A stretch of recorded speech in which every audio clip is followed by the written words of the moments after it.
उन सब का वक्तव्य यहाँ पर होगा। तो जो यहाँ ये कॉन्फ्रेंस हो रही है उसमें एकेडमिक अप्रोच के साथ तुलनात्मक अध्ययन यहाँ पर प्रस्तुत किया जा रहा है। कल भी हुआ था, आज भी यहाँ पर जो हमारे विद्वान उपस्थित है, स्कॉलर्स है, वे स्पीच देंगे। लेकिन उसके पहले भारतीय नृत्य शैली में, कथक नृत्य में सैन होजे कैलिफोर्निया से पधारे हुए पूज्य बापू की एक फ्लावर बेटी नेति व्यास, जो दक्षेश और मेरा व्यास की बेटी है, पूरा परिवार बापू के प्रति प्रेम से जुड़े हैं। इस परिवार की बेटी नेति सबसे पहले यहाँ पर नृत्य प्रस्तुत करेगी। नेति व्यास।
अब अमेरिका की विभिन्न यूनिवर्सिटियों में से पधारे हुए स्कॉलर्स का यहाँ पर वार्तालाप होगा। मैं श्री हितेश भाई को विनती करता हूँ, सबको स्टेज पर आप निमंत्रित करिए। नमस्ते।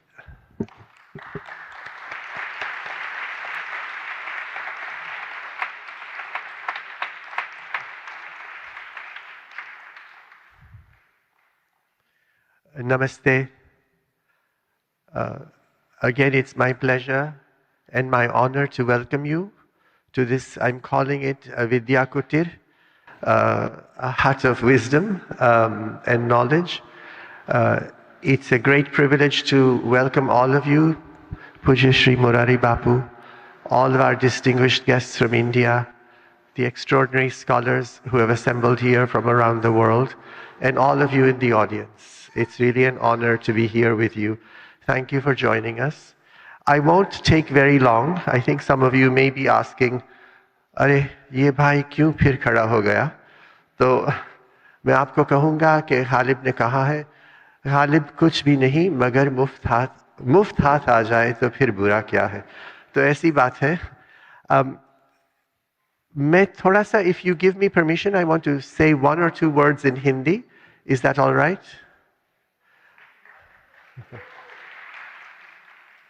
हिंदी बोलने का अवसर बहुत नहीं मिलता, कुछ भूल तो होगी, क्षमा कीजिएगा। मगर कल मैंने कहा था कि हम यहाँ एक प्रयोग कर रहे हैं। दो समाज, एक यूनिवर्सिटी के जो एकेडमिक विद्वानों हैं और दूसरा जो विद्वान जो प्रसिद्ध कथाकार कलाकार हैं, हम सब यहाँ साथ में आए हैं। तो कल मुझे कुछ प्रश्न पूछे गए थे कि यूनिवर्सिटी एकेडमिक क्या करते हैं, उसकी शैली क्या है। तो मैंने सोचा कि 1 मिनट में आपको कुछ मेरी टूटी फूटी हिंदी में कुछ समझा दूं, अगर मुझसे हो सके। तो पहले तो क्योंकि मैंने गालिब का कुछ बोला, तो गालिब का एक और शेर है, जान तुम पर निसार करता हूं मैं नहीं जानता दुआ क्या है। जान तुम पर निसार करता हूं मैं नहीं जानता दुआ क्या है। तो ये जो स्कॉलर्स है यूनिवर्सिटी में, वो शायद दुआ करते होंगे नहीं करते होंगे, ये प्रश्न हम नहीं पूछते, पर अवश्य ये अपनी जान, पूरा जीवन निसार करता है इन ग्रंथों में, समझने में कि ये क्या है, कहाँ से आया, इसके जाड़े कहाँ से है, इसके अर्थ क्या है, और सहस्र वर्ष की ये बात है तो अर्थ में कोई परिवर्तन हुआ, समाज कैसे परिवर्तित हुआ, ये सब चीजें वो देखते हैं। तो उनका लक्ष्य और जो भक्ति की दृष्टि से आते हैं वो बहुत अलग नहीं है, परंतु उनकी शैली, उनका चलन थोड़ा सा अलग है, क्योंकि उनका आरंभ जिज्ञासा से होता है कि ये क्या है, क्यों है, कैसे है, इसका प्रभाव क्यों हम पर पड़ता है। तो ये जिज्ञासा और इनकी शैली में जो प्रमाण है वो कुछ अलग है। तो प्रमाण क्या है और क्या नहीं, पुरावा क्या स्वीकृत है या नहीं, ये भी थोड़ा सा अलग है।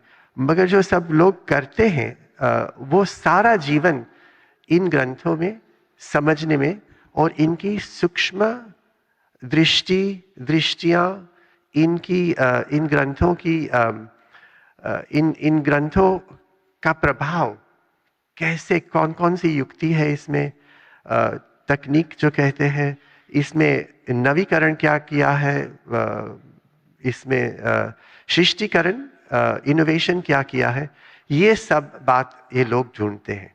तो मैंने सोचा मैं इतना कह दूं क्योंकि मुझे बहुत प्रश्न आया। तो और आज हम 3 विद्वानों का प्रवचन सुनेंगे। तीनों अलग अलग कुछ बात करते हैं, मगर मैंने सोचा कि मैं आपको उदाहरण दे दूं। एक जो प्रोफेसर पॉला रिचमैन यहाँ है, पॉला जी मैथिली लोक चित्रकारी जो कागज पर की जाती है उसके बारे में संशोध करती है और वो प्रश्न पूछती है कि इसके जाड़े क्या है, कहाँ से आए, कैसे शुरुआत हुई, क्यों कागज पर, और इनमें से इस शैली में प्रसिद्ध कलाकार जैसे गंगा देवी, उनके क्या क्या वस्तुओं का सामना करना पड़ा सिद्ध होने के लिए, और आगे जाते मैथिली कलाकारों कैसे इनोवेशन नवीकरण करते हैं इस शैली में। तो ये प्रश्न पूछेंगी। तो ये एक उदाहरण है कि विद्वानों क्या करते हैं। तो बस इस संक्षिप्त बात से मैं यहाँ प्रोफेसर जीना किम का परिचय करूँगा, और अब मैं इंग्लिश में करूँगा। Sorry for those of you who don't speak Hindi. Professor Gina Kim is a very good friend. She's a Siddh or Prasidh, a very famous and a very accomplished scholar. She's a professor of art history at Harvard, and I'm very grateful that she has agreed to moderate today. I won't list her many works, but I'll tell you that the thing about her is that in her work, she has transformed the way we think about, for example, manuscripts. And she's also done some very innovative work on, say, women as judgment, as patrons of Buddhist manuscripts. So it's a wide range of work. And Professor Kim, please join us.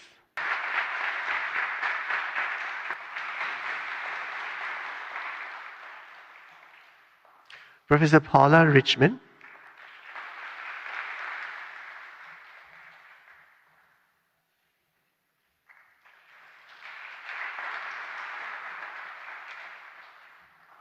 Or Professor Rupert Snell or Professor Philip Lutgendorf. I'll say to you that Professor Lutgendorf and I have been speaking via email for decades because he's also a great scholar of Hindi films, and he has one of the most brilliant websites on Hindi film. Namaste. मैं सभी का स्वागत करना चाहती हूँ। आप सभी का आने के लिए धन्यवाद। मेरी हिंदी इतनी अच्छी नहीं है, मैं पूरा अनुवाद नहीं कर पाऊंगी, लेकिन चिंता मत कीजिए। हमारे पास हार्वर्ड का मशहूर विदूषक है, हितेश जी। So it's such an honor to be here. It has been enthralling to watch and listen to the Ram Katha that to perform in the Sanders Theater. Look at this place. I have never imagined that I would see this space transformed so thoroughly that it provides a perfect stage for the performance of Ram Katha by none other than Morari Babu. And this is not an easy feat, and congratulations to the Ram Katha team for putting this wondrous event together. So really, congratulations. So I'm an art historian of South Asian art, and I teach courses on South and Southeast Asian art. And I'm not a specialist of the Ramayana, but it would be impossible to teach the art, a history of art of South and Southeast Asia without the Ramayana or stories of Ram, Lakshman, and Sita. And who doesn't love the monkey god, son of Vayu, Hanumanji? Or many fantastic demon characters, Ravana, Kumbhakarna, Shurpakana, and so on. Today's superhero franchises and movies pale in comparison, however fantastic their CG techniques may be. The vivid descriptions of these characters, the drama, the depth of emotions, the fantastic and mighty characters, 10-headed Ravana, the Rakshasas and Rakshasis, they're articulated and so spectacularly represented way before all modern digital tools. So in the Mewar Ramayana, for instance, we see fantastic characters that are actually visually represented.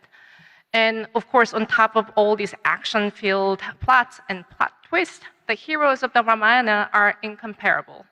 Rama is an embodiment of Dharma, virtue and ethics, Ravana is a villain, but also a great scholar and Shiva Bhakta. And ultimately, the story of Ram or Ram Katha is not just entertainment, but a transformative narrative as we are witnessing this week with Murari Babu. And it also dawned on me yesterday while listening to Professor Sally Goldman's lecture on the recursivity and repetition as a structural component of Valmiki's Ramayana that the first full sentence I learned in Sanskrit was probably Rama goes to the forest. Ramu Banam Gachati, right?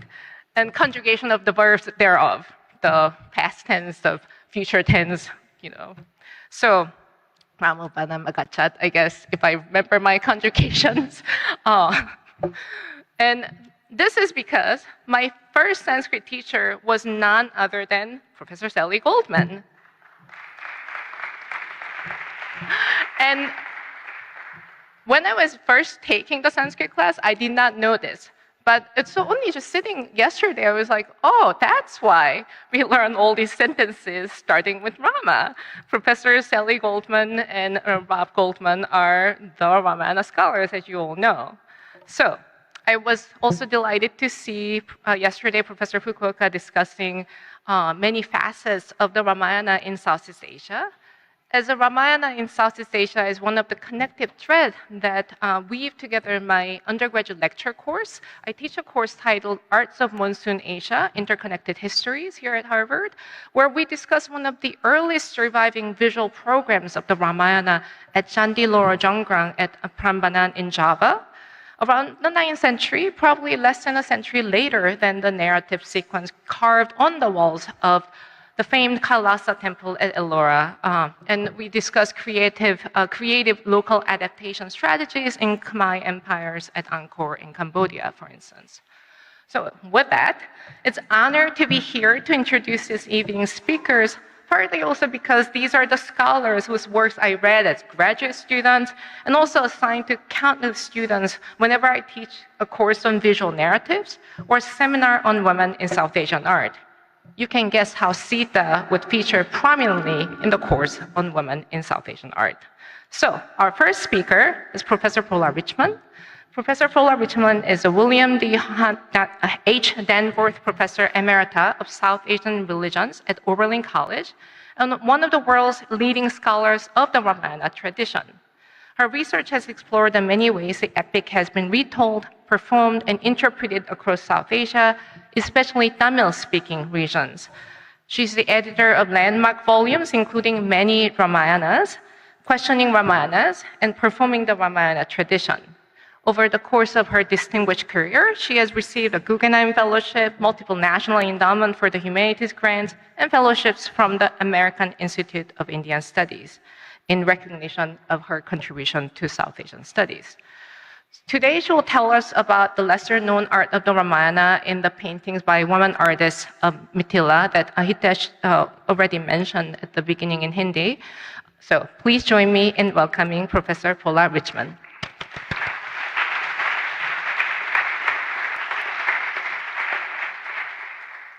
Can you hear me clearly? First of all, let me second what's already been said. It's an honor for me to speak at this Ram Katha by Murari Bapuji. And I want to thank all the people who organized this event. They all have full-time jobs other than organizing these events. And I'm really grateful to them. A couple of quick things, practically speaking. When I refer to one of the paintings that's up here, and I say it's on your left, that means when you look at it, it's on your left, and the same with right. Also, in such a short presentation, I could only deal with a small number of painters, but I think you'll find that there's a lot more out there than what I'm going to talk about today. Okay, by any chance, is there anybody in the audience that grew up in Mithila? Oh, okay, all right. Is there anybody? Wow, great. Let's talk after the talk. Okay. Is there anybody in the audience who has seen Mithila paintings? Great. Thank you. Okay. All right. So,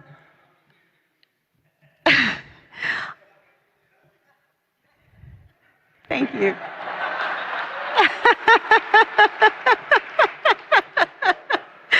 Thank you. Okay.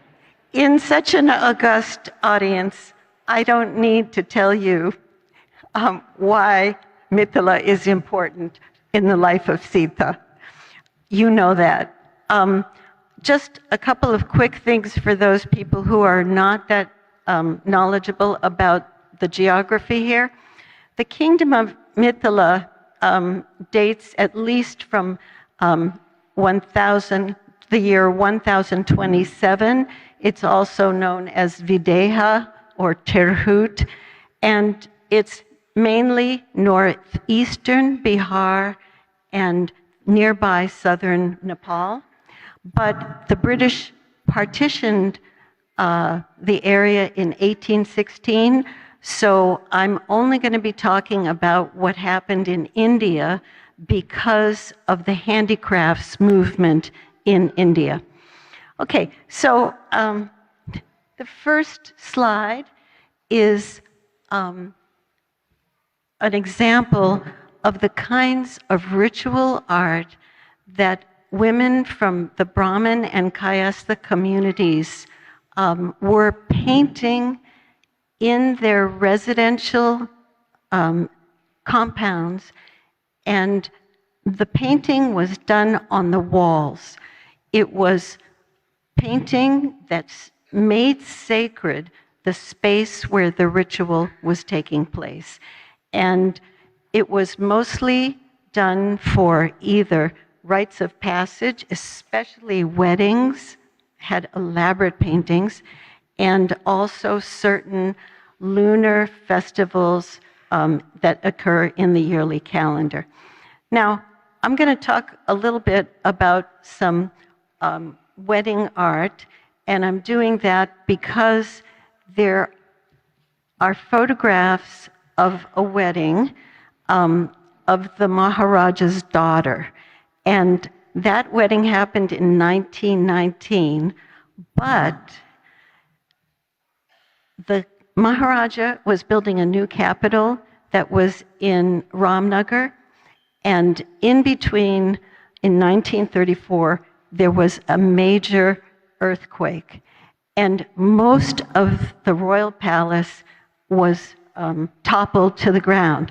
But for some reason, the nuptial chamber for the wedding was spared, and it was locked, and one retainer of the king had the key, and it wasn't opened for years.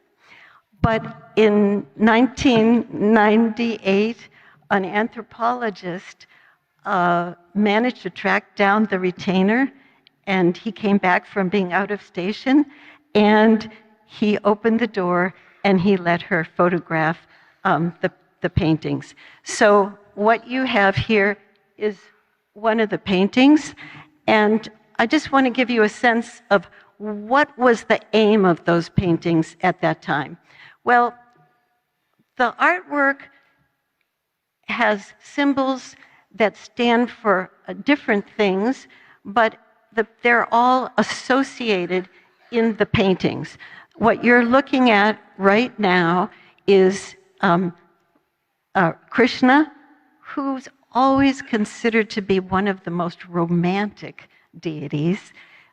His flute playing, his beautiful blue skin, and also the fact that the peacocks are dancing with him is, according to love poetry, an indication that the rainy season is about to start, and when the warriors return from their battle, they rejoin their beloved. So it's a romantic symbol there. Then you see on the bottom half of the painting an image of lotus blossoms in the pond. And the way it's presented is if you were a bird and you flew over the pond and you looked down, you'd see these lotus blossoms. And those are considered to be the image in the mural of the bride, because the pond can grow many, many plants and blossoms. And the wedding is celebrated as a way for new generations to come into being, especially those that can be male and sustain the groom's lineage. And also you see that there's turtles and fish. Those are also symbols of abundant reproduction. On the side where you see this big set of branches, that's a bamboo stand. It's a symbol of the groom. And among these communities in Mithila, the genealogies of families can go back up to 6 generations. They've been preserved. And the idea is that the branches continue to grow and increase. So you've got a very rich set of symbols of fertility and romance. Now, when we go to the next slide, I don't think that I'll have to tell this audience that this is Durga and she's slaying the buffalo demon. That is, when the buffalo demon was doing his usual mischief in the world, all the gods tried to kill him, but not a single god could kill the buffalo demon. So the gods got together, and each one of the gods had something that they gave, a weapon and also tejas, or radiance. And when they took all of those things and they created a goddess and they gave this to the goddess, she had the power to slay the buffalo, a demon. So the sort of logic is, paint a picture of Durga in your wedding mural, and you will be protected by the goddess, and she will protect you throughout your conjugal life. So these are just 2 examples from this wedding mural, but I want to just ask you to look again at them and look at not the subject matter, but some of the, let's see if I can get it there. Notice that there are lots of borders around these images, and there'll be things in between the 2 lines of the border, and those are often a way that certain parts of the wall, one image is separated from another. And also over here, you see it in the arch around the goddess and along the bottom. Okay, now we're going to jump historically first to 1952.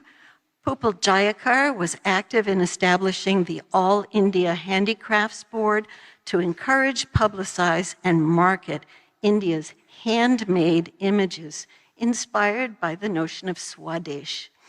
So if we jump a little bit more towards the present, we come to 1965 to 67, when a catastrophic 2-year drought struck Mithila, killing crops, causing impoverishment, and creating intense food insecurity. Now, Srimati Jayakar had heard about the fact that there were these beautiful women's murals in Mithila, and she decided this would be a perfect project to make it possible for women to have some economic power and to make some money in a very difficult time. And back then, it was a pretty long way from major cities to Mithila. She got this Bombay artist named Bhaskar Kulkarni to go by train to Mithila with crates of handmade white paper. Why? Because in Mithila, most of the paper that you could get there was dark beige, and Jayakar thought that the white background would be more effective. And she had a plan for those. She was going to have Bhaskar Kulkarni urge the best, the most talented women painters to take the designs that they had been painting and paint them on paper. And then she arranged for their paintings to be brought to the Cottage Industries Emporium in New Delhi and sold there.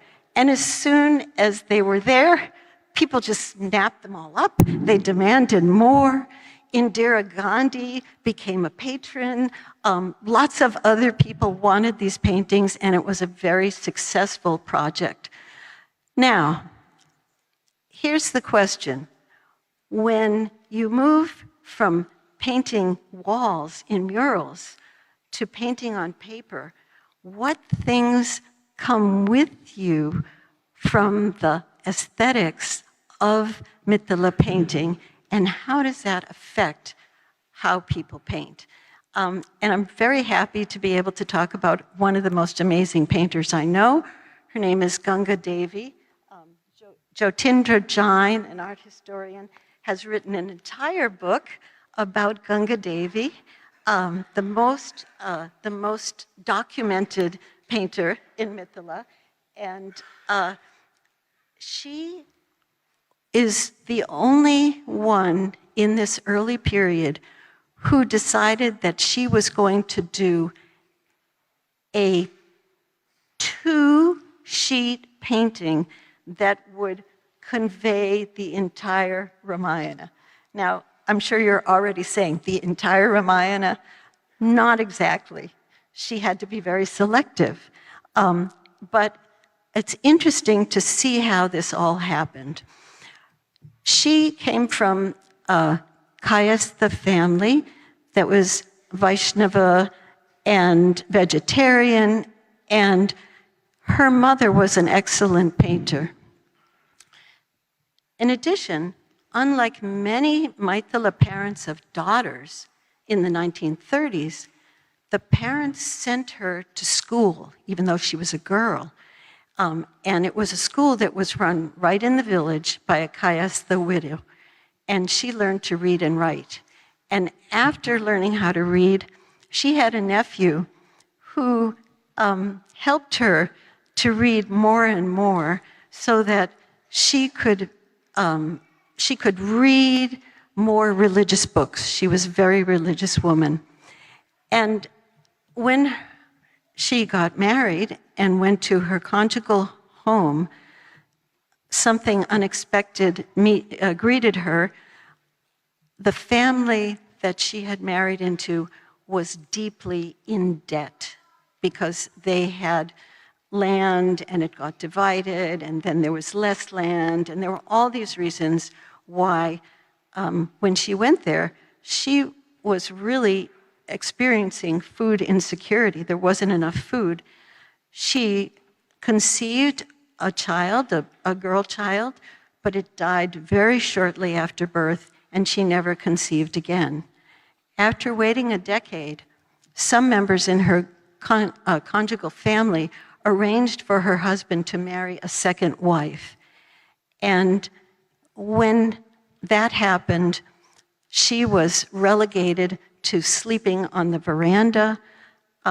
Whatever wealth she had was appropriated. And from this period on, she arose every day at dawn, cooked for the family, fed the oxen, swept the courtyard, and gathered cow dung cakes for fuel. She said at the time, and I'm going to give you what she said and what she meant. She said, "In my in-laws' house, there is no Saraswati or Lakshmi." And what she meant is they didn't have any wealth and they didn't care about art. So this was a great disappointment for her. Finally, she consulted a Vaishnava sadhu, and he said, and I'm quoting, "Find peace if you make the image of God." And this inspired her because she had the training as an artist. And she began to join, whenever there was a daughter's wedding in the home, she would join the party of women painters, and she was known to be a great painter. But she also provided free embroidery classes for village girls and was very, very generous with her knowledge and her ability as a teacher. As a result of this, she gained a lot of respect in the village, and the neighbors started supplementing her food intake. And also, her parents were so distraught when they discovered the situation she had married into that whenever she got to visit her parents, they would send lots of food home as gifts, and gradually the family's position began to be better. So in the mid-70s, she decided that she was going to undertake this ambitious project of giving a pictorial basis to the Ramayana in using her aesthetics from the Maithil tradition. Every day, after she completed her morning chores, she recited 108 times the mantra that the sadhu had given her. She sang praises to Goddess Durga, and she read a Ramayana episode from Tulsi. And then she painted until midday. After a rest in the hot afternoon, she kept painting till dusk. Now, she worked very slowly and very meticulously. She used the style of painting that was prevalent among the Kayasthas, which was very fine black line drawing. And she drew on what she had painted in the wedding chambers. And in extended interviews that she did with Jain, Jyotirndra Jain, the author of this book, she revealed her perceptions of the story. First of all, she viewed her husband's rejection of her as parallel to King Rama's banishment of Sita. But at the same time, she had faith that Rama's divine power would help to lessen her suffering. So she, had both of these feelings. She also admired Sita for her adherence to fulfilling her duties, because in some tellings of the story, she's banished and she raises her two sons as a single parent, with a little bit of help from Valmiki in the poetry curriculum. And she felt that was admirable, under duress, when there are obstacles to persevere. And finally, she viewed her painting as a form of bhakti, or worship. Now, I know that what she did was she picked 27 episodes. She made a slight miscalculation in the sense that she had 2 sheets that she was doing it on, and one sheet was completely incidents from the Balakanda. So then she had a lot of other incidents that she needed to deal with. And we'll see how she did that in a minute. Okay, I want to give you an example. Here is Ganga Devi. She was meticulous. Everything that she painted very slowly. She would do no more than 2 or 3 small scenes in a month's time. One of the most incredibly careful paintings that she did is this one of 3 queens but 4 sons. And in order to keep the painting in a way that was symmetrical and even, she decided that the 2 first sons could have their own cradle, but the 3rd and the 4th would have to share.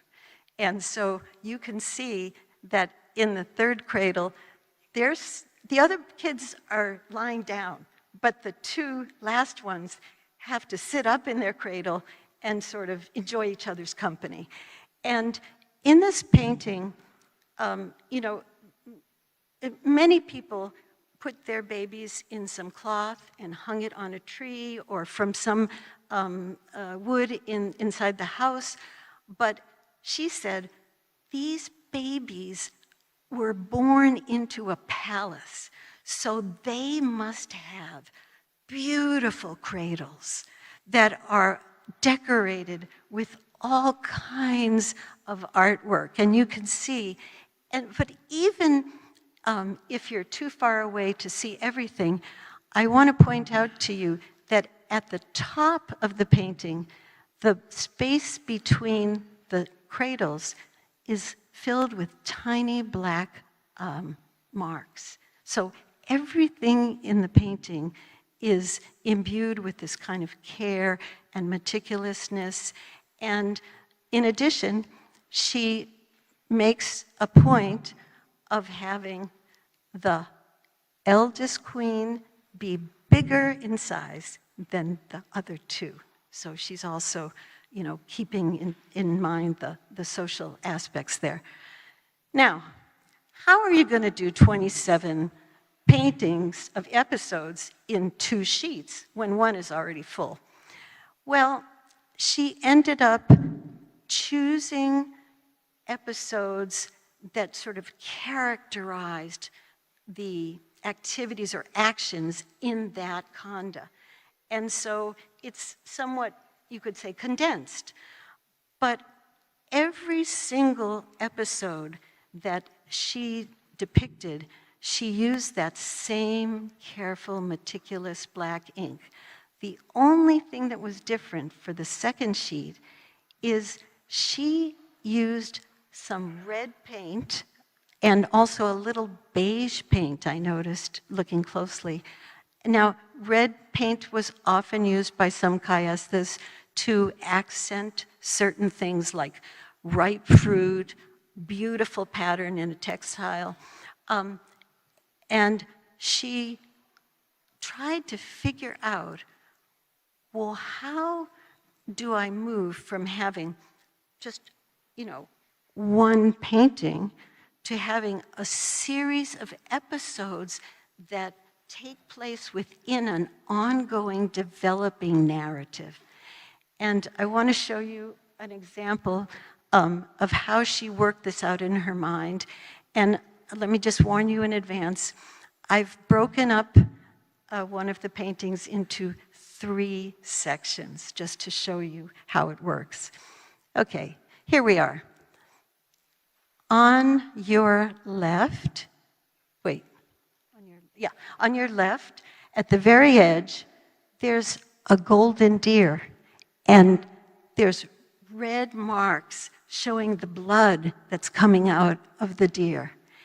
And Rama is on the left, and he's already shot some arrows into the deer, and he's exiting the scene, okay? Now, right next to him, there's Lakshmana.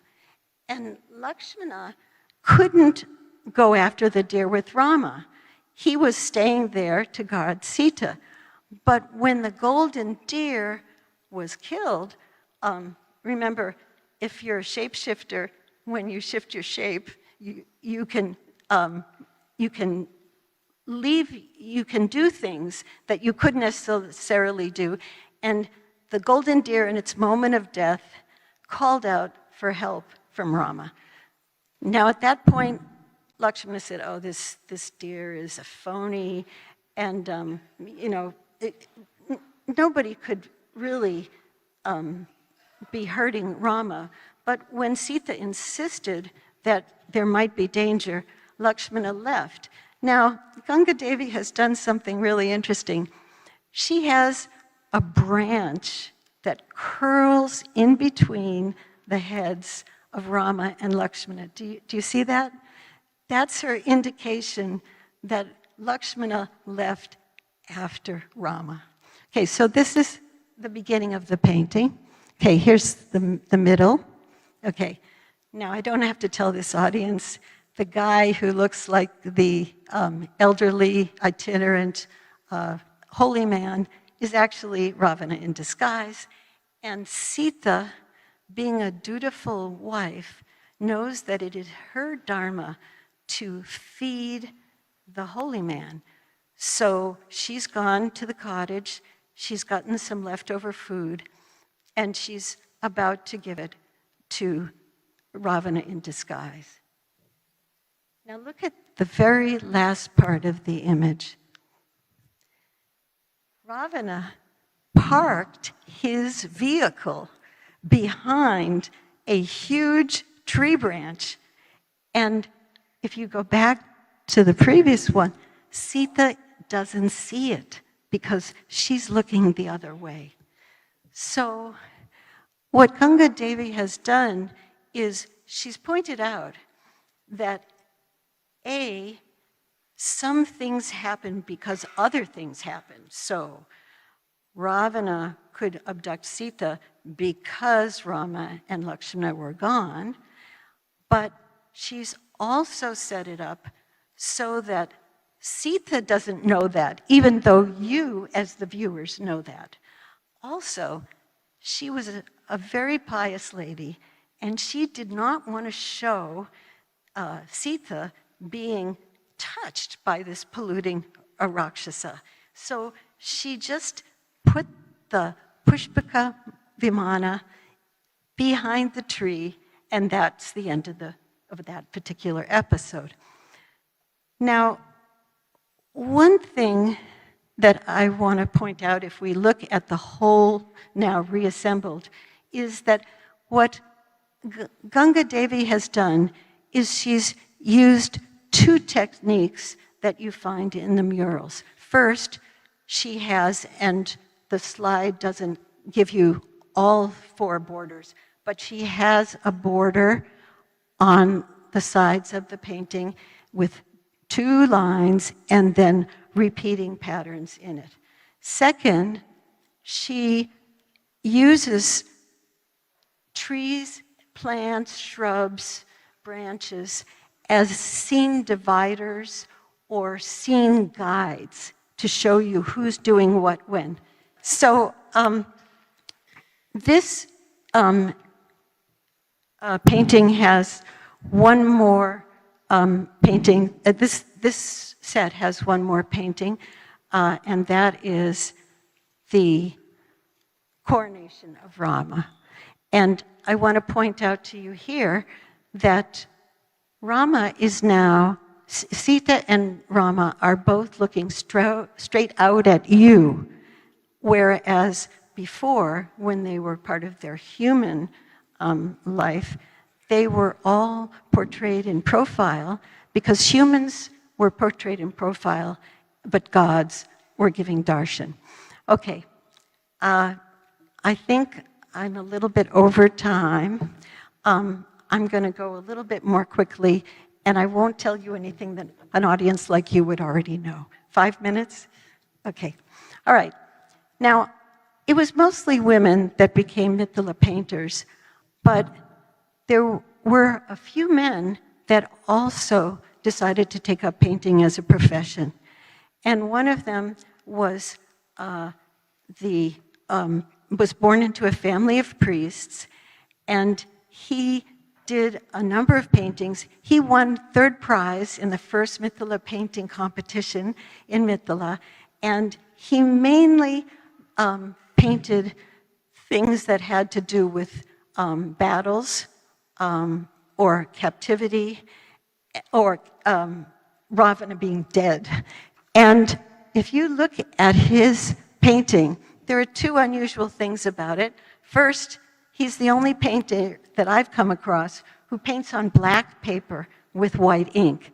He really liked to experiment, and if he had an episode that he thought was important, he would paint painting after painting until he got what he saw as fulfilling his goals. And in this one, you'll see that on the left side, Ravana and Sita look almost the same height if you discount his 2 top matted hair layers, okay? And Sita's well behind the Lakshman Rekha, the line, but Ravana is very, very close to that line. And it's clear that he's barely constrained, and then he insists he can't move any farther, so she has to come to him as soon as she crosses the line. You move to the next part of the painting. There he is. Okay.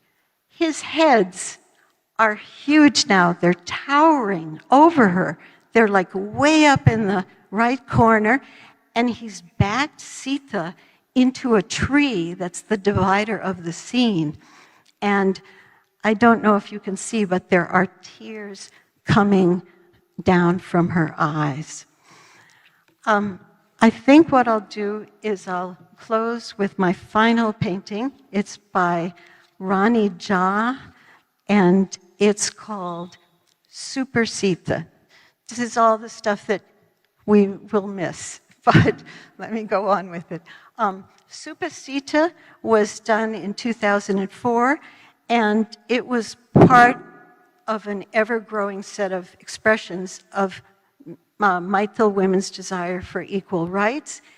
It only focuses on Sita. She's the center of the painting. She isn't with her usual companions, her father the king, Rama, Lakshmana, Hanuman, Valmiki, or her 2 sons. And she has a duster in one hand and a bow in the other. And Rani Jha, when I asked her what was her intention in doing this painting, she said that when she was growing up in her house, there were lots of images of Sita all around, but she was puzzled because Sita was always standing behind Rama, or Rama was in big size and she was small. And she said, and the painter said, I heard from my grandparents that Sita was a rare lady. She was like an Amazon, so strong. And I looked around my house, but there was no picture of that Sita. And I decided I will be a person who fulfills that painting of Sita as a brave lady. And for those of you who want to look at some more of the paintings and talk more about them, tomorrow at lunch, I'd be happy to have anybody sit at my table and talk. And I have all these other great points that you will hear tomorrow, but not now. Thank you.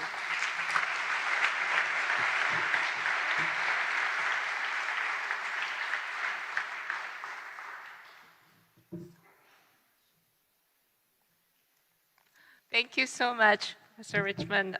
Sorry to rush you, but and we would be just sitting here wanting to look at these beautiful paintings, but I think we will have another chance, hopefully tomorrow lunchtime. So our next speaker is Professor Rupert Snell. And Professor Snell is a distinguished scholar of Hindi language and literature and Professor Emeritus at the University of Texas at Austin, following more than 3 decades of teaching and research at SOAS, University of London. And he's an authority of the classical Hindi traditions of Braj and Awadhi. He has authored and edited numerous influential works and is widely known for his Hindi language textbooks used by learners around the world.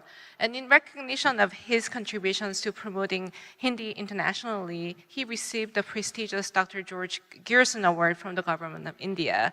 And today he will talk to us about the poetic spirit of Tulsi's Ramcharitmanas. And please join me in welcoming Professor Rupert Snell.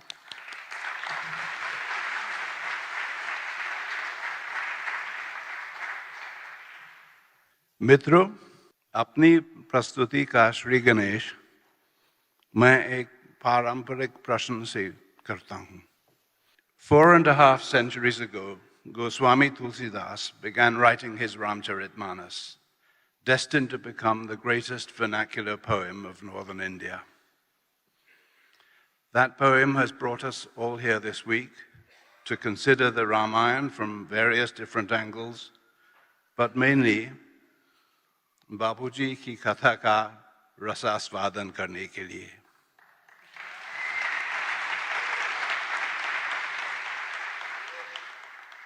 I'm grateful to the Ram Katha group for inviting me to this unique event. It is an honor and a delight to be here. Back in 1974, the Katha Vachak, Pandit Kapindra Ji, came to London University to celebrate the 400th anniversary of the Manas. I was a student struggling to learn Hindi and with nothing more than a Chanchu Pravesh in Braj Bhasha and Awadhi. But I was thrilled by the power of Kapindra Ji's katha and by his infectious delight in the poetry. Our facilities in the university were not good, and poor Kapindra Ji had to sit on a table to recite. As he climbed up there, he joked, "Yon मेज पे चढ़ते हुए मुझे बंदर जैसा महसूस हो रहा है." तो एक सज्जन ने ठोंका, "कपिंद्र जी, आप तो बंदरों के राजा हैं." A lovely moment cherished in my memory. I soon came to see that the text itself, while profound and devout, was also full of wit, joy, hope, and humor. I was completely won over by it, and I have now been a devout reader of the Manas for over half a century. Just as the mighty Hanuman can shrink to the size of a mosquito, so too the epic poem includes many small moments with an impact far beyond their size. I shall discuss 4 such passages to show the art of Tulsi's writing as I understand it. Though we now have my friend Philip Lutkendorf's outstanding translation to hand, published right here in Harvard,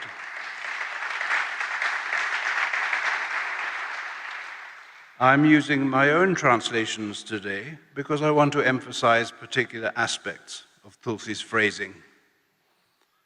Here are the 4 episodes I have chosen: reading the face of the moon, the chariot of righteousness, the art of persuasion through prudent words, and Rama, the infant prince, as described in Kavitavali.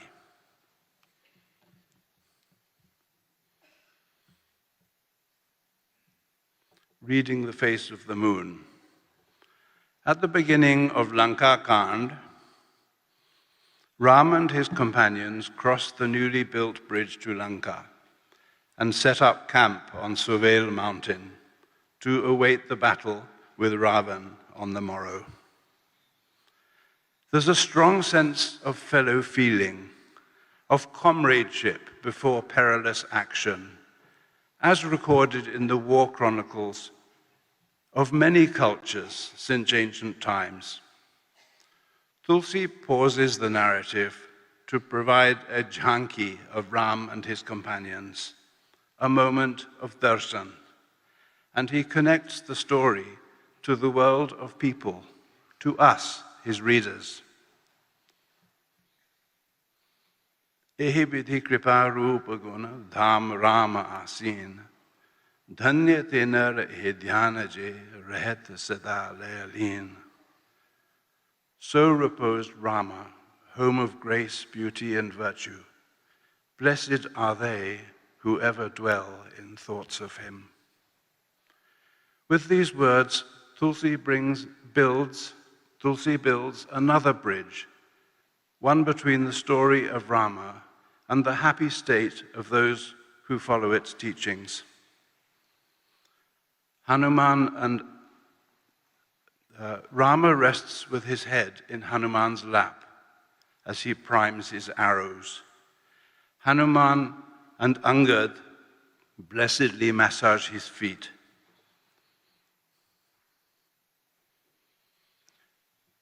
Looking up at the moon in the eastern sky, Rama praises it admiringly and asks his comrades to explain the mysterious dark patches or stains on its surface. Sugriv says they are the shadow of the earth on the moon. Another companion says they are marks made by Rahu when causing eclipses.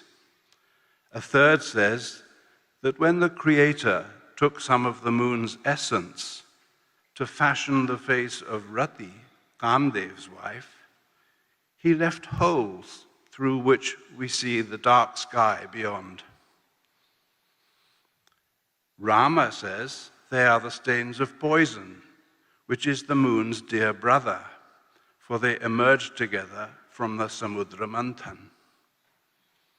But it is the ever-loyal Hanuman who caps all this with the best answer of all.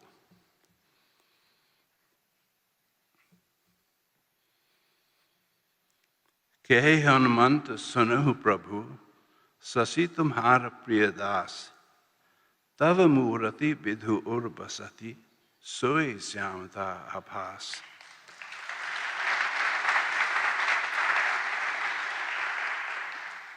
Said Hanuman, "Hear me, Lord, the moon is your dear servant. Your image dwells within its heart and gives a semblance of darkness." Tulsi marks Hanuman's speech with a change of meter, Chopai switching to Doha. Ram as antaryami in the moon's heart. Our poet delights in the intimate connection between Ram and Hanuman. Who but Goswamiji could frame this quiet moment so perfectly? Hanuman's character is imbued with sweetness and love and carries a tenderness that is so much better expressed here in Tulsi's gentle words than in those giant concrete Hanuman images on today's skylines.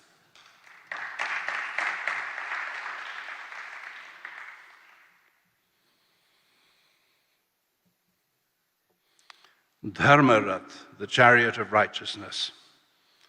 In Lanka Kand, the battle between Rama's forces and Ravan's surges this way and that, with both sides gaining and losing the upper hand in turn. But even here, Tulsi injects quiet moments into the thick of the drama. He adds finesse to the narrative with his image of a Dharmarath, chariot, an abstract chariot of righteousness. You know how it all unfolds. The two armies are ready for battle, and Tulsi gives the proud Ravan a little speech of just 12 words. Kahe dasana na sunu subhatta, mardhu bhala kapinna ke thatta, haum mari haum bhupadwa bhai, asake sanmukha fauj rengai.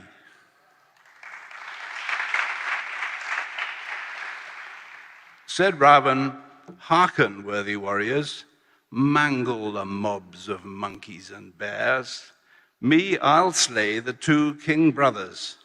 So saying, he had the army creep forward. Ravan's battle orders are brutish and crude and lack any subtlety or grace. He refers to Ram and Lakshman with the clumsy phrase, Bhoop do bhai, not quite managing a word for princes. All this stands in stark contrast to the eloquent speech that Rama is about to deliver, showing the contrast between villain and hero. But wait, there's a key detail here that slips through the translator's fingers. It's in the word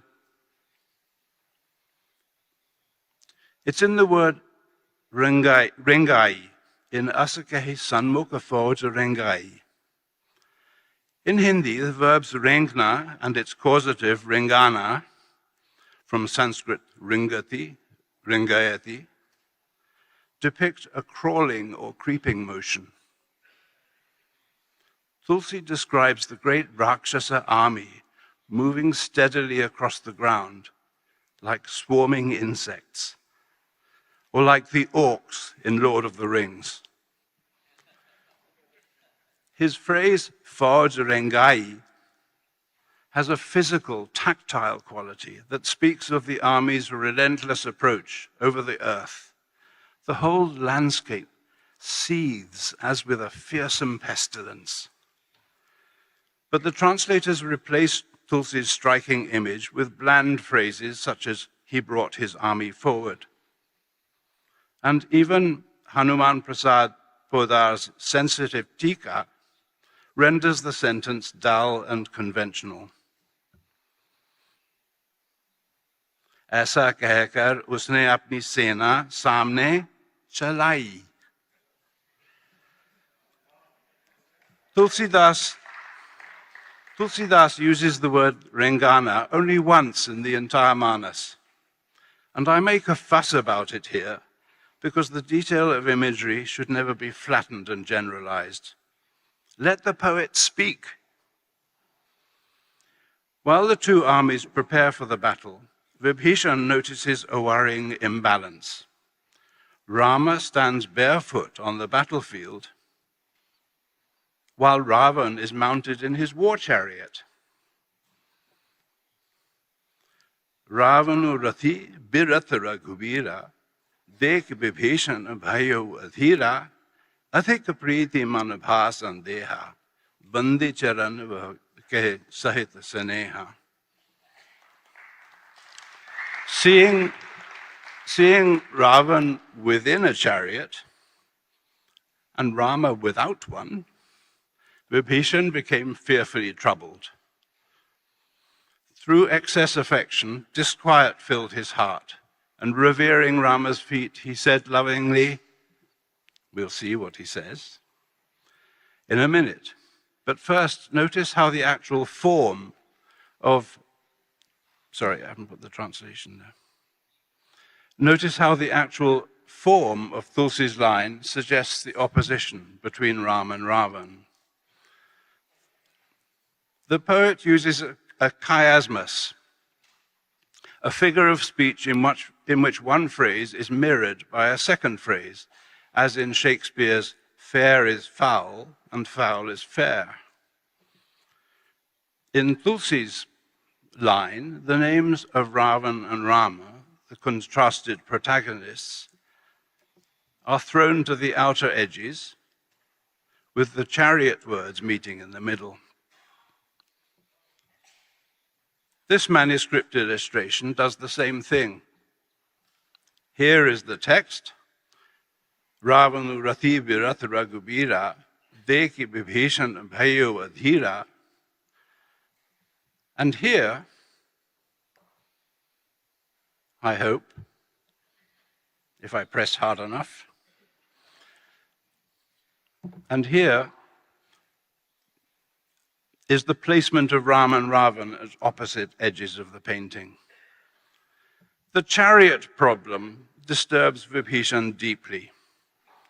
In the phrase bhayo adhira, The word bhayu is Hindi hua, yani bechain ho gaya, bechain hua. But bhayu also plays on the word bhay and names his anxious fear.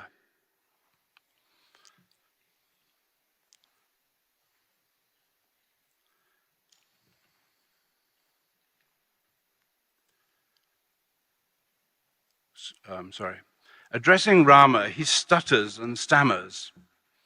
All those ba words are Bidhi, Jita, Bir, Balavana. Sorry, I think I'm losing myself here. Here we go. Nathana Ratana Hitana Padatrana, Kehe Bidhi Jita Bir Balavana, Sunahu Saka, Kehe Kripanidhana, Jai Jaya Hoy, So Syandana Ana. Lord, you have no chariot or army for body and feet. How are you to vanquish a powerful warrior? Hearken, friend, said Rama, treasury of grace, the swift chariot that yields victory is quite other. Notice also how a question from Vibhishan triggers a pravachan from Ram, a homily. This question and answer technique illustrates Tulsi's Socratic method, which allows the poet to inject quiet meditations into the heart of dramatic sequences. It involves a certain ventriloquism also, because the wisdom that Tulsi puts into Ram's mouth is, of course, the poet's own perspective on the given subject. Tulsidas speaks through Rama. The poet invites us to read narrative metaphorically. As Bapu told us on Saturday, Tulsi is fond of Sanketik Bhasha, or symbolic language. Goswamiji offers an extended metaphor in which the components of a chariot symbolize the various aspects of righteous character. Sauraja dhiraja te rathachaka, satyasila dhvaja pataka, bal vivek dhamma parahita ghore, chama kripa samata rajujore.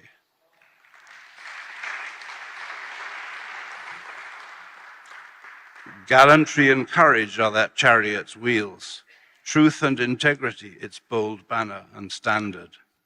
Strength, discretion, restraint and kindness are its horses. Patience, pity and fairness, the traces that yoke them.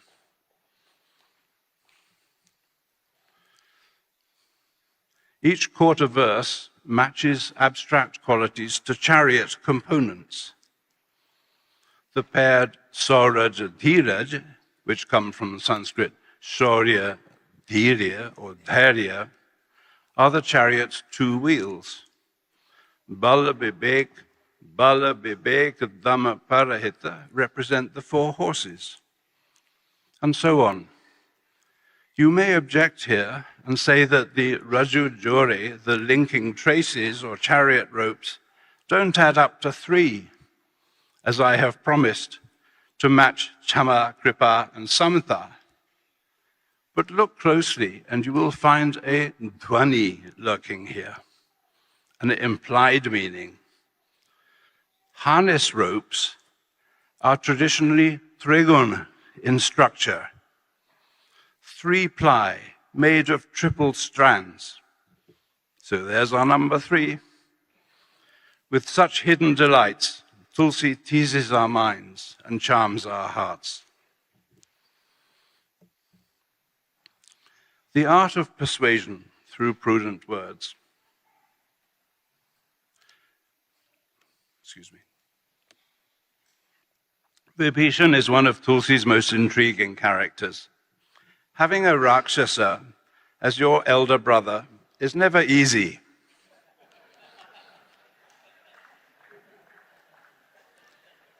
Not that I've tried it myself. And when Hanuman asks him about his way of life in such a family, Vibhishan says that he feels like a poor tongue trapped between sharp teeth. Sunahu pavanasut rehni hamari, Jimmy dasanani mein jeeb bichari. But Vibhishan's closeness to Ravan does at least give him the chance to oppose his brother's warlike nature.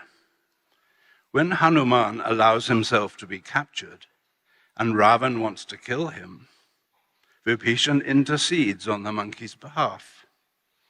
Here's the essential point. Vibhishan cannot give direct orders to his belligerent brother, so he cautiously suggests a diplomatic solution that will not antagonize Ravan and will free him from any blame. Nai sis kare binaya bahuta, niti birod namariya duta, anadanda kachukariyan gusai, sabhi kaha mantra bhala bhai. Bowing his head in extreme humility, Vibhishan said, "It's against moral order. An envoy is not to be killed. Some other punishment should be imposed, sire." Everyone said with one voice, "Good counsel, brother." Neither Maria nor Kariya attributes any action to Ravan directly. These impersonal passive verbs, karma vasya kriyayen, do not mention the agent of their actions. They merely suggest what should be done, following the moral code about the treatment of prisoners, as in the Geneva Convention. Vibhishan's tactfulness shows the difference between a sharp "aisa mat karna" and a soft, mollifying "aisa nahi kiya jata bhai sahab."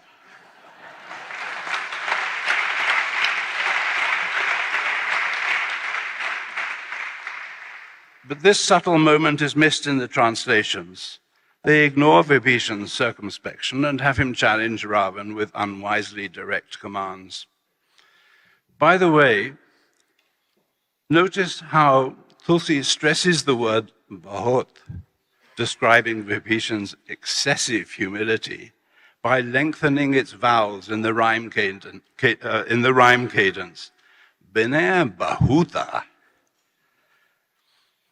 It's a lovely touch, typically Tulsidas. This same Chopai also carries an aspect of Tulsi's genius that is often overlooked, his ironic humor. The last quarter verse, Sabhi kaha mantra bhala bhai, brings a fine comical touch. The spineless hangers-on who have followed Vibhishan into the presence of Ravan are too terrified to speak for themselves, but are quick to agree with Vibhishan's speech against violence when he said it. Sabhi kaha mantra bhala bhai. Ha ha, bilkul, they seem to say. Sahi baat hai, sir. Bahut hi acha kaha aapne. Jai ho, jai ho.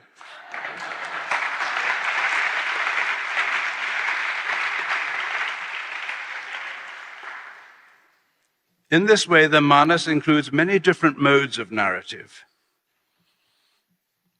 from battle scenes to quiet moments in which Tulsi gives us fine, glowing visions of divinity and grace.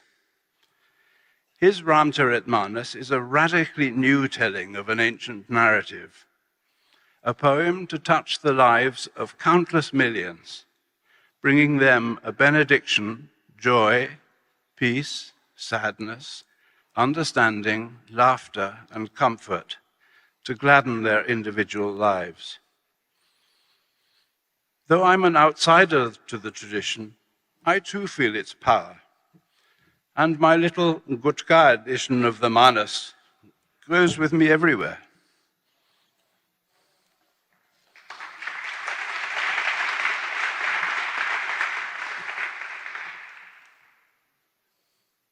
निज कपित कहि लागे ननिका सरस हो अथवा अतिभिका जे पर पुरुष बहुत जे पर पुरुष.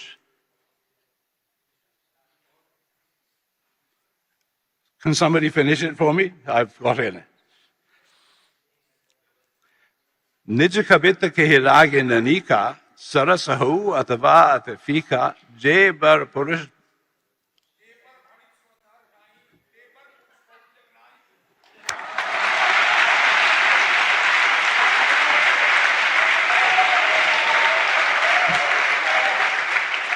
बहुत बहुत धन्यवाद।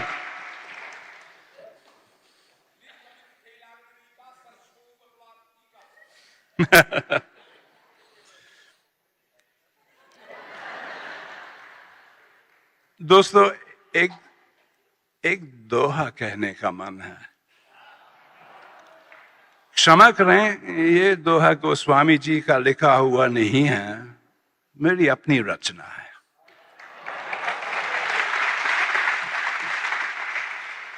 जब हवा चलती है, जब पवन बहता है, उसी को तो देखा नहीं जाता, उसका प्रभाव देखा जाता है। यानी जब वृक्ष की डालें हिलने लगती हैं तो हवा का असर पहचाना जाता है। प्रसंग सुंदरकांड का। सीता जी अशोक वाटिका में बैठी हुई हैं, राम के विरह से त्रस्त। बापूजी, इजाजत है?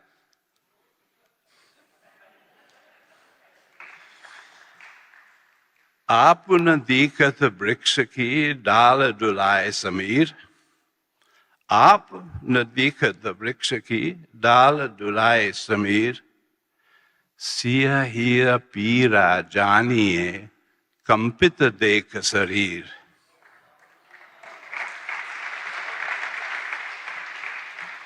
Now I come to the last section of my talk. मित्रों, ये आखिरी हिस्सा है मेरे व्याख्यान का। आप सूरज धीरज रखें, मैं आपका ज्यादा समय नहीं लूंगा। Rama, the infant prince. The long poem called Kavitavali is a beautiful and lyrical work on Ramayan themes that Tulsi wrote several years after completing the Manas, perhaps late in life. We shall read its opening Savaya. The Savaya genre in Braj Bhasha was all the rage in the late 16th century, and Tulsidas wrote some of its loveliest examples. Kavitavali is like a sweet Tumri song to follow the great sonorous rag of Ramcharitmanas. It begins without any kind of formality, such as veneration of deities or Brahmins, as we find in the Manas itself. Its opening verse, a description of the infant Rama in his father's arms, is spoken by an unnamed female devotee. The style is personal, intimate, and somehow timeless, as though the narrator herself might almost be sitting with us here today.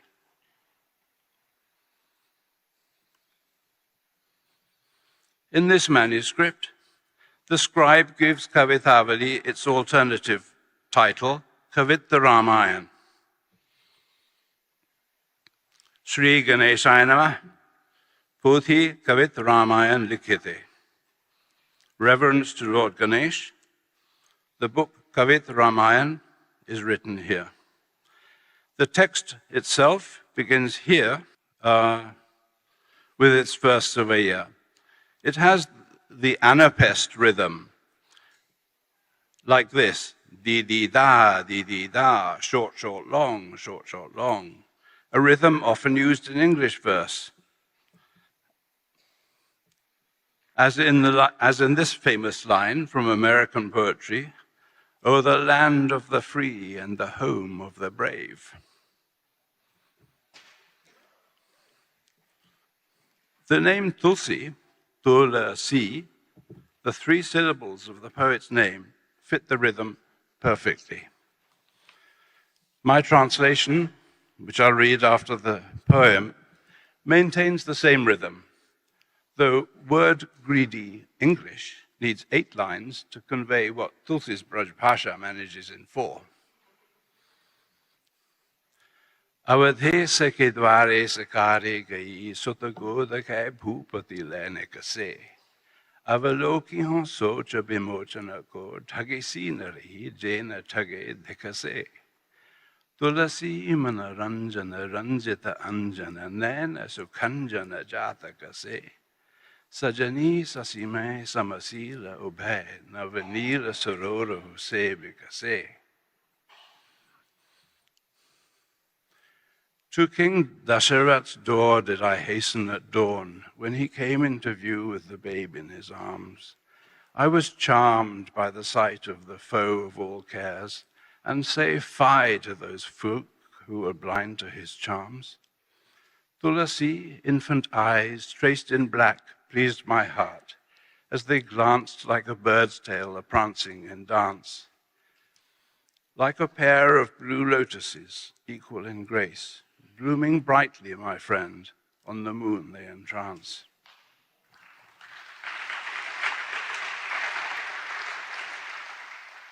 How fine, how full of wonder Tulsi's poem seems. Loveliness, charm, blessedness, immediacy, chamatkar. What gifts Goswamiji has given us.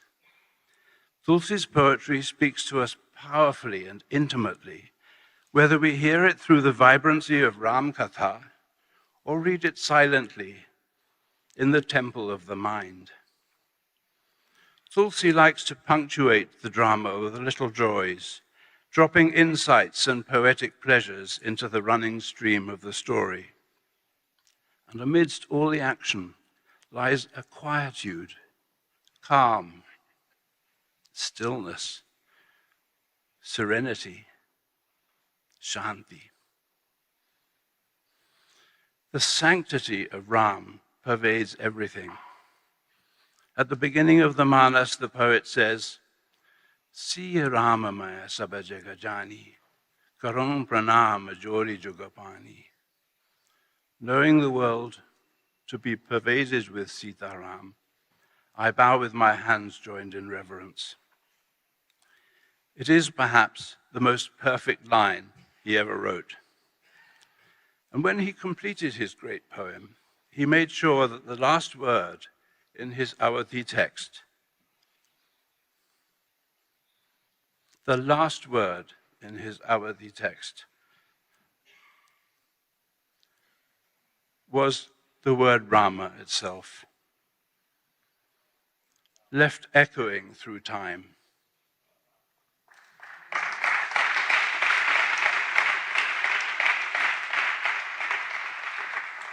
At least in this matter of the last word, I can emulate the great poet by saying that the Ramcharitmanas, in its great width and depth, its wisdom and beauty, its intimacy and universality, is more than just a story, more than just a poem. It is a divinely inspired, but also intensely human, panorama.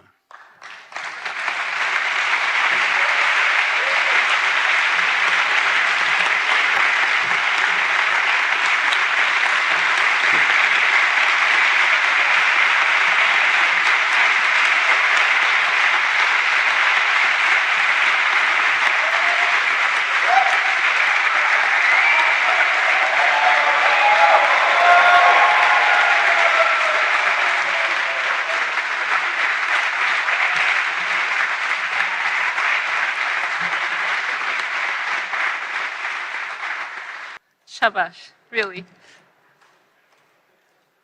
Okay, so we really was embracing the poetic spirit of Tulsi's Ramcharitmanas. So our last speaker of the evening, I will introduce, and this was going to be a very difficult act to follow, but fear not, we have Professor Philip Luckendorf.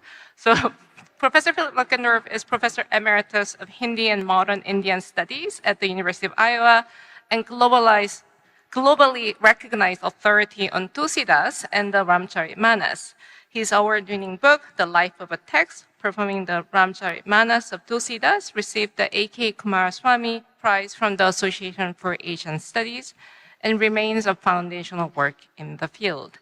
A Guggenheim Fellow, he is also widely admired for his research on Hanuman devotion, Indian popular culture, and for his acclaimed English translation of Tusidas's Ramcharitmanas for Harvard University's multi-classical library that Professor Snell showed us at the beginning of his talk. And he also served as president of the American Institute of Indian Studies from 2010 to 2018 and continues to play a leadership role in the organization. And he will discuss this evening the Golden Ramayana of Kashi, a topic actually dear to my heart because as I first learned about this manuscript from late Professor Kavita Singh, whose amazing lectures on the manuscript was just so profoundly beautiful. And I'm so pleased that you're going to bring this to this audience here. So please join me in welcoming Professor Philip Luckendorf.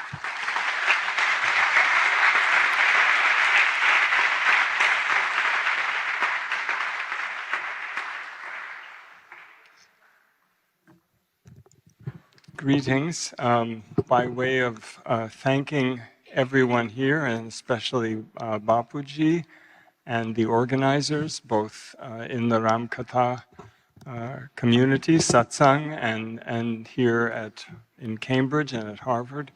I'll begin with a little Mangala Charan. Sujana Samaj Sakala Gunakhani.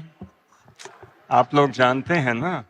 सुजन समाज सकल गुण खानी करऊं प्रणाम सप्रेम सुवाणी.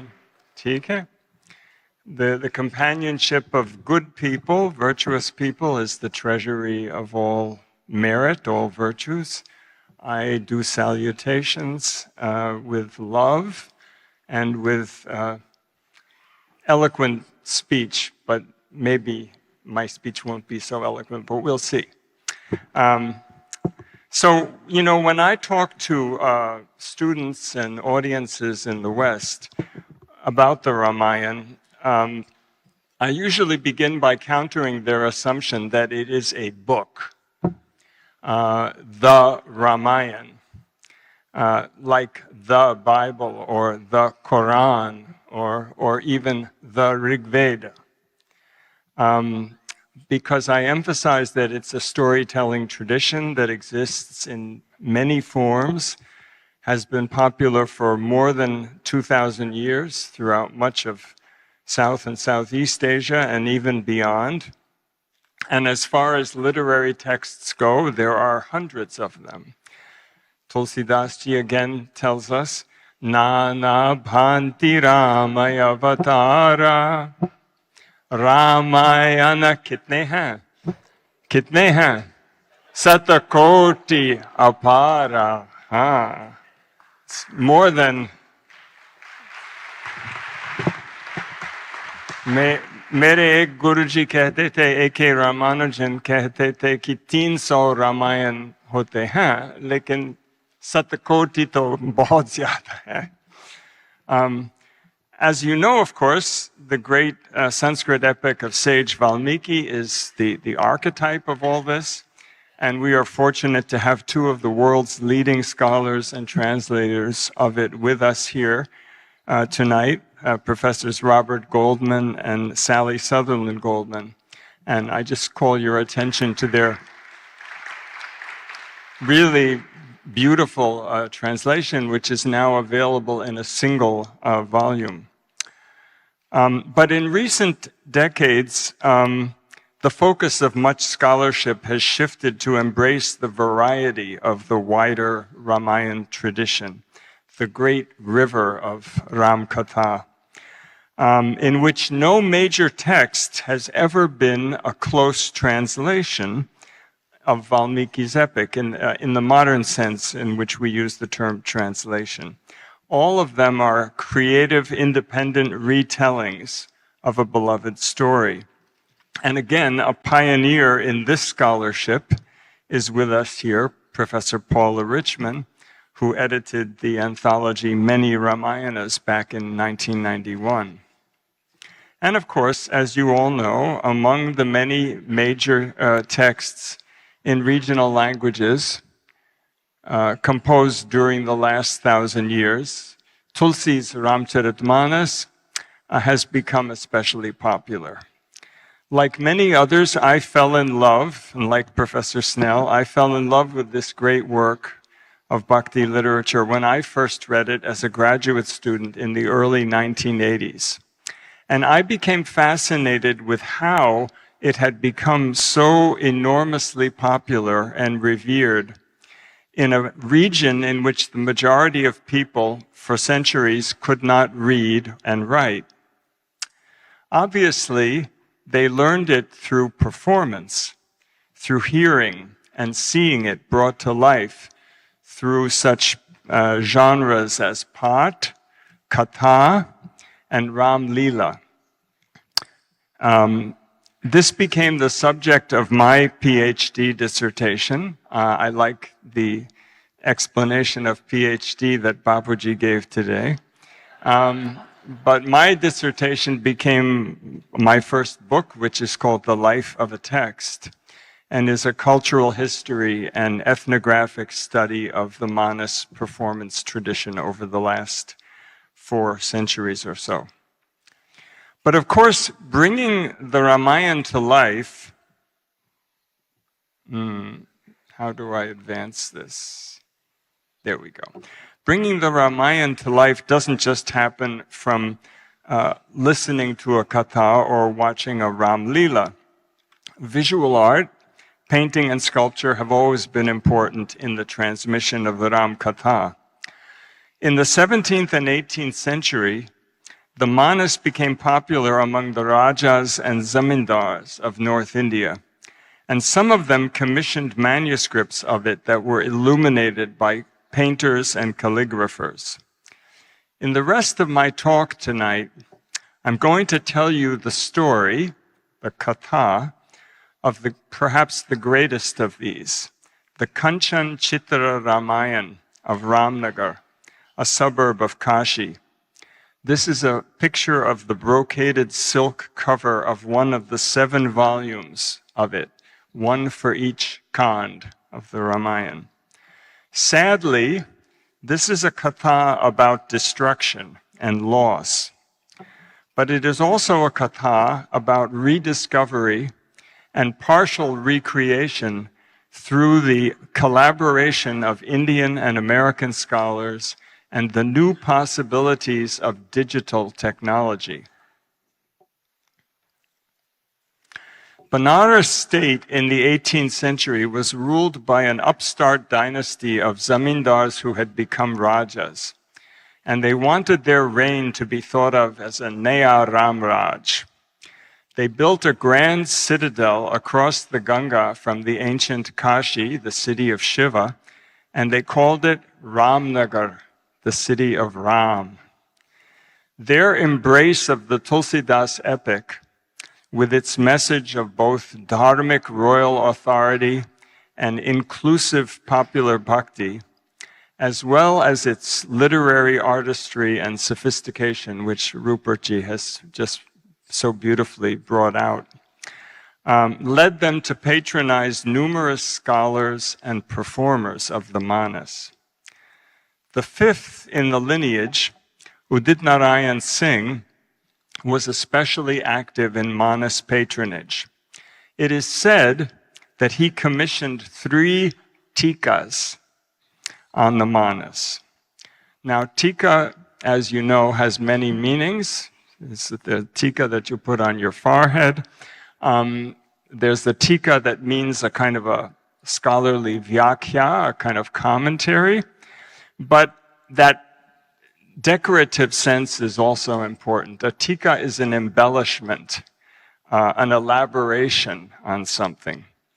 And so one of the tikas that the king commissioned was a traditional written commentary composed by one of the great Ramayanis who was part of his court. But the other, a second one, was the fully public Ram Lila of Ramnagar, which the king expanded from a 9-day performance into a month-long spectacle, 30-day spectacle that drew enormous crowds, and unlike many other Ram Leelas, involved the performance of the entire Ramcharitmanas over the course of the month.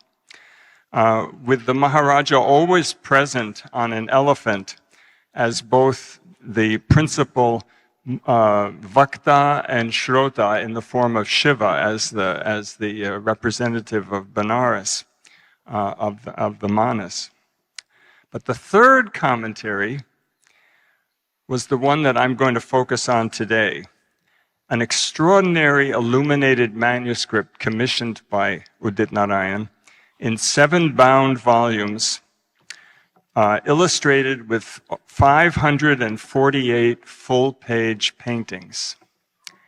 Created by numerous artists and calligraphers working for 18 years, this golden Ramayana, Kanchan Ramayana, clearly was inspired by the grand folio books of the Mughal emperors. It totaled nearly 1,100 pages, fully half of which, as I said, were almost 550, were full-page paintings, 14 by 18 inches in size, made with crushed mineral and semi-precious stone pigments and lavishly highlighted in pure gold leaf. Here you see from Uttarakhand a painting of the crow Bushundi's vision of Ram's Vishvarupa, or cosmic form. Made for a king and his close circle, this masterpiece was virtually unknown outside the Ramnagar court, and its existence remained only a rumor for 200 years. Many 20th century historians of Indian art believed that so-called Rajput painting was dead by the late 18th century, especially in the Benares region. And it had been superseded by the so-called company school of paintings produced for British colonial officers. This is another painting from Kanchan Ramayana. This is of Hanuman's encounter with Kalanemi en route to the Himalayas to fetch the Sanjeevani. The existence of this manuscript, had the art historians known about it, would have proven them wrong. Here's another glimpse of an amazing detailed painting from Lanka Kand, the first assault on Lanka by Rama's army. Now, I had heard of this manuscript from the Maharaja, Vibhuti Narayan Singh, when I interviewed him in 1982 during my research on Manas performance. He spoke proudly of it as a great achievement of his ancestor, Udit Narayan. And he emphasized to me that, he said, this is not just another illustrated Ramayana. This is a drishyatika, a visible commentary on the Manas, because it was created by artists working under the guidance of Ramayanis and trained expounders in the epic, great scholars of the epic, and full of their own interpretations, their own bhavs, visually rendered by the artists. However, he did not offer to show it to me. It was locked in the palace library, and I had no opportunity to see it until more than 20 years later, when I was working as an advisor to a TV crew making a documentary about Tulsidas, and they obtained the Maharaja's permission to film some of the treasures in the Saraswati Bandar, the palace library in Ramnagar. For that purpose, a single volume of the Chitrakutdham was removed from a locked case. There were 3 keys that had to be accumulated from 3 different people had them. And it was shown to us. I was permitted to turn over several pages so the camera could record them. Clearly, they were remarkable. but I was not an art historian, and I attempted no further investigation. My darshan of the book lasted only a few minutes. Nearly another 20 years went by before I heard of the manuscript again, in an email message from the late Professor Kavita Singh of JNU. The Maharaja had passed away in 2000, and Professor Singh shocked me with the news that the Ramayan was being dispersed. That is, in the language of art historians, someone in the palace had broken up its volumes and was selling each of the pages, 548 paintings, page by page, to art collectors. As sad as I felt to get this news, I was excited to learn that Professor Singh had been invited to put together an exhibition of some of the paintings at a new museum in Bangalore, MAP, the Museum of Art and Photography, a private museum. They had bought a number of the paintings, and they knew some of the collectors who had bought others. Professor Singh, who was a specialist on late Mughal and Rajput painting, was absolutely stunned by these paintings, by their beauty, and she agreed to curate a show, but she asked me to help her with certain tasks. My main responsibility was that she had chosen 75 paintings for the show, but of course they came from all over the Ramcharitmanas, and they were in no particular order, and each of them had text on the back. Each page of each painting had a full page of text on the back, but of course it wasn't the text that went with that painting. It was the text that went with what would have been the next painting, because they were bound like a modern book. So you had the text on the left and the painting on the right. So, and Professor Singh was not intimately familiar with the Ramcharitmanas. So my job, she sent me the 75 scans of the 75 paintings. I was wowed by them. But my job was to look at the text that was on the back of the painting, read it, identify where it was in the manas. This was easy because it's very beautiful calligraphy, and it's very much the manas that we all know.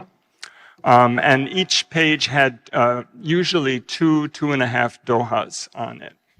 So then I could go backwards to whatever had preceded that and identify the passage. So I sent her these little thumbnail explanations of what seemed to be going on in the paintings.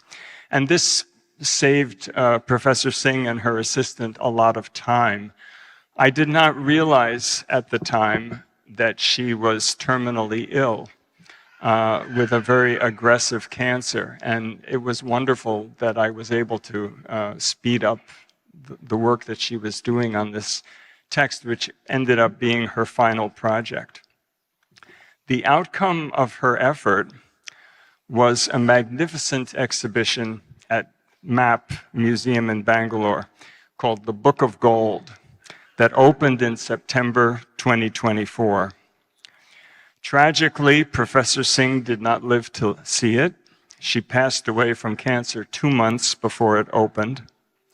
But she worked on the documentation and on the catalog until literally the day of her death.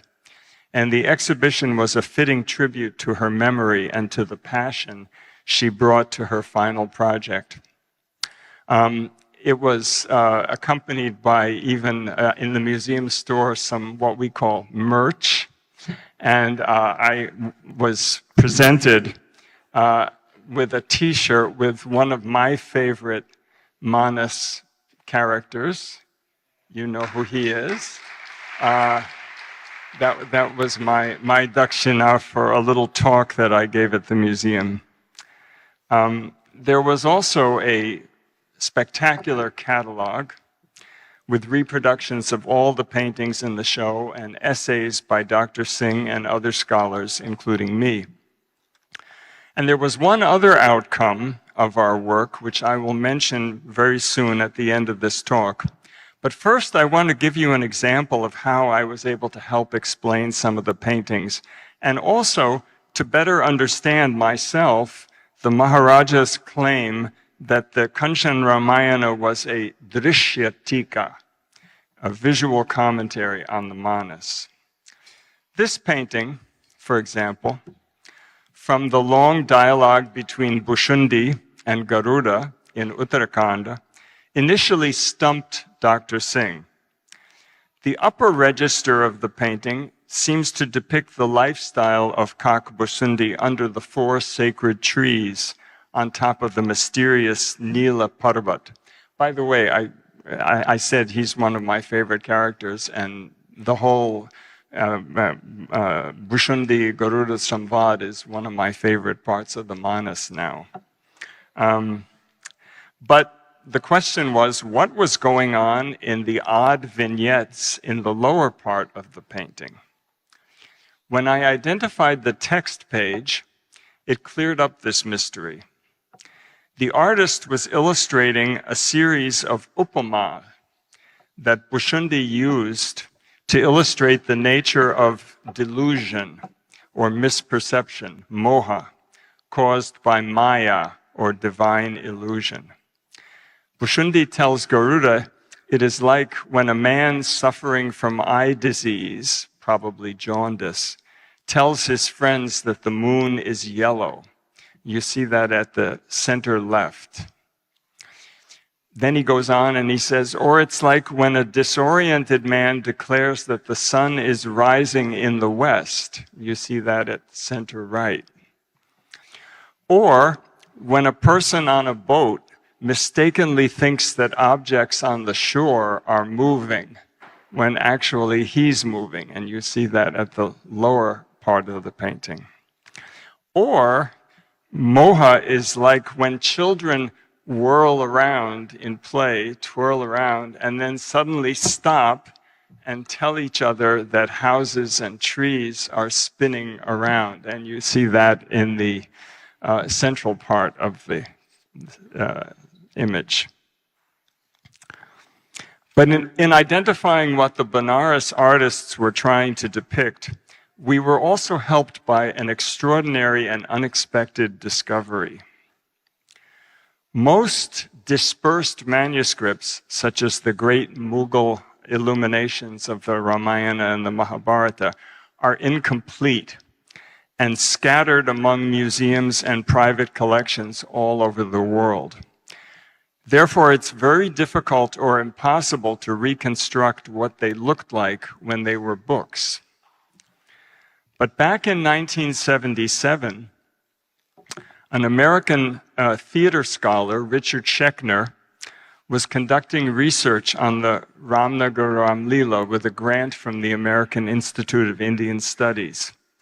He became friends with Maharaja Vibhuti Narayan Singh, who showed him one of the volumes of the Chitra Ramayana.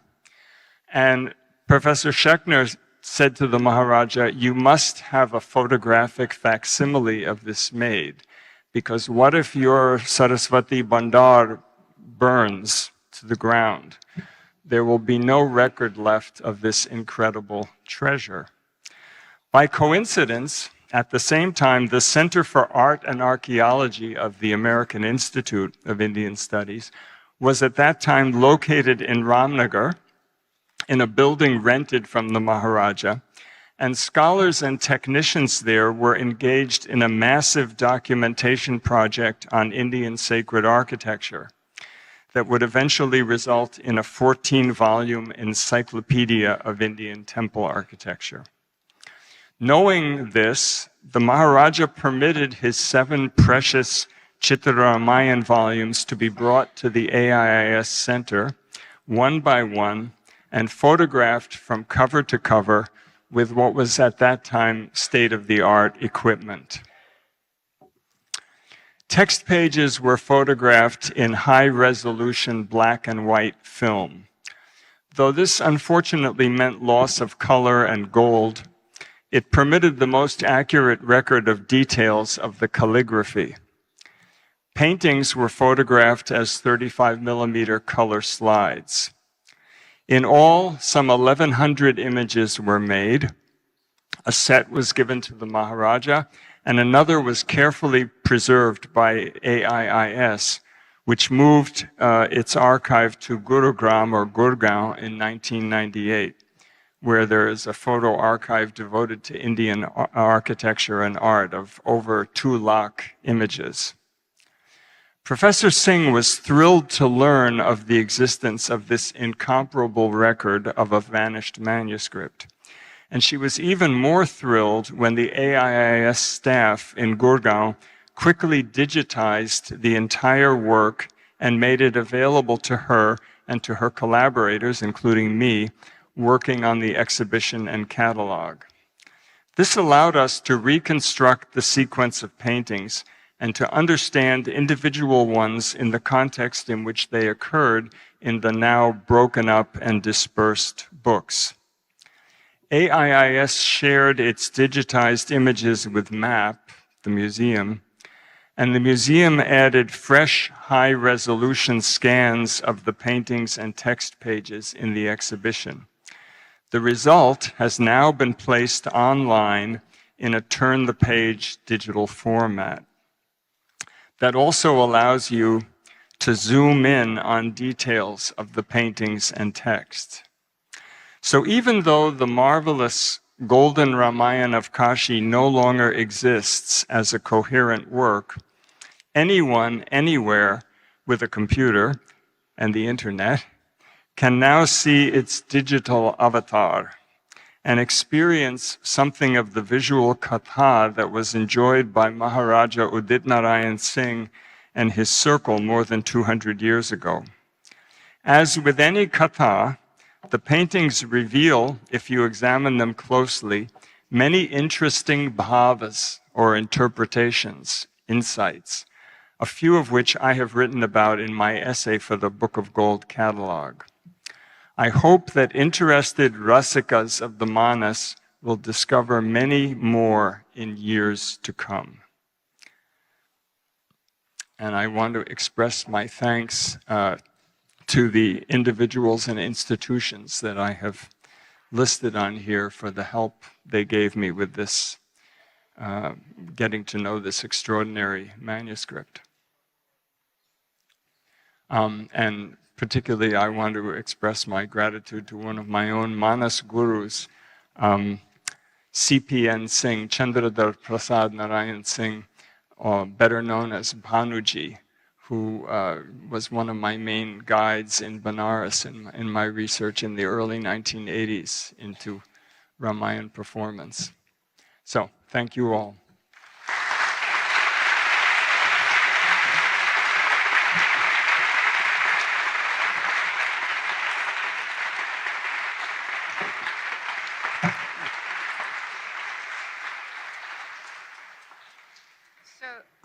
So this concludes our academic presentations. Thank all the speakers one more time.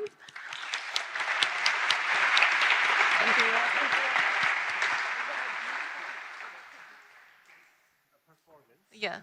So, and I also want to thank Gina Kim for leading us so beautifully. Thank you.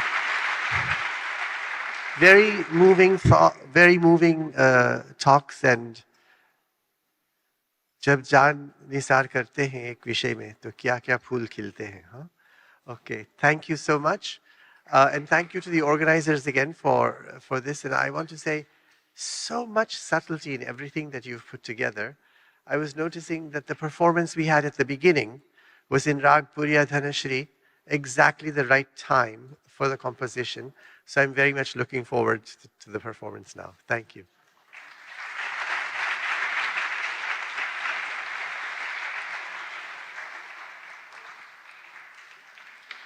महत्वपूर्ण सूचना, कृपया मुरारी बापू से संबंधित कोई भी नकली अथवा